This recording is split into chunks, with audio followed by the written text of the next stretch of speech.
Hi guys, good morning. So today I'll start with my prayer. Guru Brahma, Guru Vishnu, Guru Devo Maheshwara, Guru Shastra Parabrahma, Tasmai Shri Guruve Namah. So Bhagavad Gita Shlok 1, chapter 1, verse 8, 1.8. So yes, भवा भीष्मश्च कर्णश्च कृपाश्च समीतज्जः अश्वत्थामा विकर्णश्च सौदति सतैवः च. So this, in this shlok, what Duryodhana is saying, okay, Duryodhana continues to speak to the teacher Dronacharya ji. So what he says is, he says that our team, that is, we are fighting for the war, and what our team is there, all the greatest of the greatest fighters are there, right? We have many powerful warriors fighting on our side, including, he is mentioning, okay, Dronacharya, Bhishma, Karna, Kripa, Ashwatthama, Vikarna and Bhurisharva. Okay, these are the warriors fighting from the team Duryodhana. What he is saying is, we have very powerful and we know each other's strength in our team, right? So he describes us, so we will only win. That is the thing of this shloka. But the way हम किस तरह से इसको जानेंगे, बच्चे, adult और बड़े उम्र के लोग इसको डेली कैसे इम्प्लीमेंट कर सकते हैं, सीख सकते हैं, बेटर ह्यूमन बीइंग बन सकते हैं. तो इससे हमको क्या समझ में आ रहा है बच्चों के लिए, what I understand, okay, I have an exam, मेरे को एक परीक्षा देना है, एग्जाम देना है. स्कूल्स में तो एग्जाम्स होती है. तो यू स्टडी फॉर 3 weeks. मैं तैयारी कर रही हूँ 3 हफ्ते के लिए, लगातार पढ़ाई कर रही हूँ, मतलब एकदम मस्त कर रही हूँ. एंड फील वेरी, ऑब्वियसली हम पढ़ते हैं तो कॉन्फिडेंट आ ही चाहता है अपने में. If we study we are far much confident in writing the exams, right? ठीक है ना. अब मेरा सोच क्या होगा ये मैं बता रही हूँ. From your, I have studied much more than him, मतलब किसी एक बंदे के साथ कंपेयर कर रहा है तो वो सोच रहा है कि मैंने तो उससे बहुत अच्छा पढ़ाई कर लिया है. ही wouldn't do better than me, मतलब वो मुझसे ज्यादा कुछ कर ही नहीं सकता. मेरा तो 3 हफ्ते से मैं तैयार कर रही हूँ, तो मुझे तो किसी चीज की डर नहीं है. वो तो नहीं किया है तो मैं तो बेटर क्यों, तो मैं ये कर लेती हूँ. ही wouldn't do better than me, so you become careless. ठीक है, तेरा तैयारी, मेरी तैयारी हो गई है, ओके फाइन, मैं बच गई. अब मेरा दोस्त का है, वो उसने, मतलब मुझे लग रहा है कि उसने कुछ किया नहीं है. So you become careless and don't revise. मतलब अब सामने वाला जो फ्रेंड है, मेरा जो दोस्त है, उसने मैं समझ रही हूं कि उसने पढ़ाई नहीं किया है, तो मैं क्या करूंगी, अरे उसने तो किया नहीं, मैंने तो 3 हफ्ता बैठ के किया है पढ़ाई, तो अब मेरे को कोई प्रॉब्लम नहीं, मैंने तो कर लिया. तो वो क्या सोचता है कि हाँ मेरा तो हो गया, तो अब मैं मस्ते मार लेती हूँ, सब कुछ कर लेती हूँ. एंड रिवाइज भी नहीं करता है क्योंकि वो 3 हफ्ता एकदम मेहनत किया था. But your friend studies very smartly. वो जो उसका दोस्त है वो इतना मस्त अच्छी तरह से पढ़ाई कर लेता है, दिमाग लगा के. मतलब ऐसे नहीं कि मतलब कंटिन्यूस 3 हफ्ता पढ़ाई किए और फिर ये, वो जो भी पढ़ता है सोच समझ के पढ़ता है और कंप्लीटली उसके अंदर प्लान रहता है कि मेरे को ये आज ये टॉपिक और स्मार्टली वो डिस्ट्रीब्यूट करके मस्त आइडिया लगा के पढ़ लेता है. प्रैक्टिस प्रीवियस क्वेश्चंस, मतलब वो पढ़ाई तो अच्छा कर लेता है शॉर्ट, इसमें वो क्वेश्चन पेपर से वो प्रैक्टिस करता रहता है, मतलब आगे साल का जो क्वेश्चन पेपर्स होता है उससे. एंड परफॉर्म एक्सट्रीमली वेल, और बहुत बढ़िया तैयारी करता है. उसके बाद मुझे क्या समझ में आता है, you realize I knew my strength. मेरे को खाली मेरा ताकत पता है कि मैंने पढ़ाई इतना किया, इतना इतना किया, 3 हफ्ते से बैठी हूं, कष्ट किया हूं और मैं पढ़ाई कर चुकी हूं। But I under estimated his strength, मतलब दोस्त का जो स्ट्रेंथ था उसको मैंने कम तोला था, है ना। तो that is the example for the kids. तो बच्चे क्या करने चाहिए, आप किसी को देखो कि उसने कम किया है, ज्यादा किया है, you put your effort on your studies, और सामने किसी को भी अंडर एस्टिमेट मत कीजिएगा। कोई भी बच्चा अपना दोस्त का कंपेयर नहीं करेंगे और उसको समझने की भी नहीं कोशिश करेंगे वो कम कर रहा है, ज्यादा कर रहा है।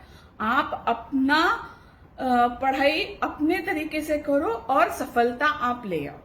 आप किसी को तुलना करने की जरूरत नहीं है। डोंट ट्राई टू कंपेयर और under estimate any of your friends, right. अब ये कॉलेज वाले बच्चों के लिए अनदर एग्जाम्पल, ठीक है। अब इसमें क्या है, एक क्रिकेट टीम है।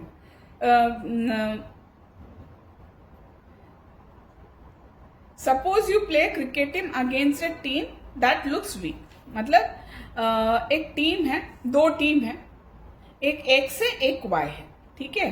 अब X क्या सोच रहा है कि Y टीम थोड़ा सा वीक है, चलो हम लोग जीत जाएंगे। अब मेरा सोच, मतलब मैं X समझू, they are not very good. अब मैं सोचती हूँ अरे वो इतना अच्छा है नहीं, this match we will be winning easily, आराम से जीत जाएंगे। The other start scoring runs and suddenly you are under pressure. अब Y टीम क्या कर रही है, अच्छा खेल रही है, स्कोर भी कर रही है रन्स को, और X वाले मतलब मेरे टीम को प्रेशर में डाल दिया। The problem wasn't that you were weak, मतलब मैं वीक हूं ये मुद्दा नहीं है। The problem was that you underestimated Y को आपने कम तोला था, आपने तो माइंड में रख दिया कि वो लोग खेलते नहीं है, वीक टीम है ना, उसी के लिए। So never under estimate this kind of thing in your life, right. Done. अब ये सेकेंड एग्जाम्पल था। अब थर्ड एग्जाम्पल क्या है, फॉर जॉब पर्सन और द फैमिली मेंबर, ठीक है। अब जॉब का मैं बता रही हूं। आप कोई कंपनी है, ठीक है, उसमें एक न्यू ज्वाइनर है। अब वो न्यू ज्वाइनर काम के लिए फर्स्ट डे के लिए आया था, एंड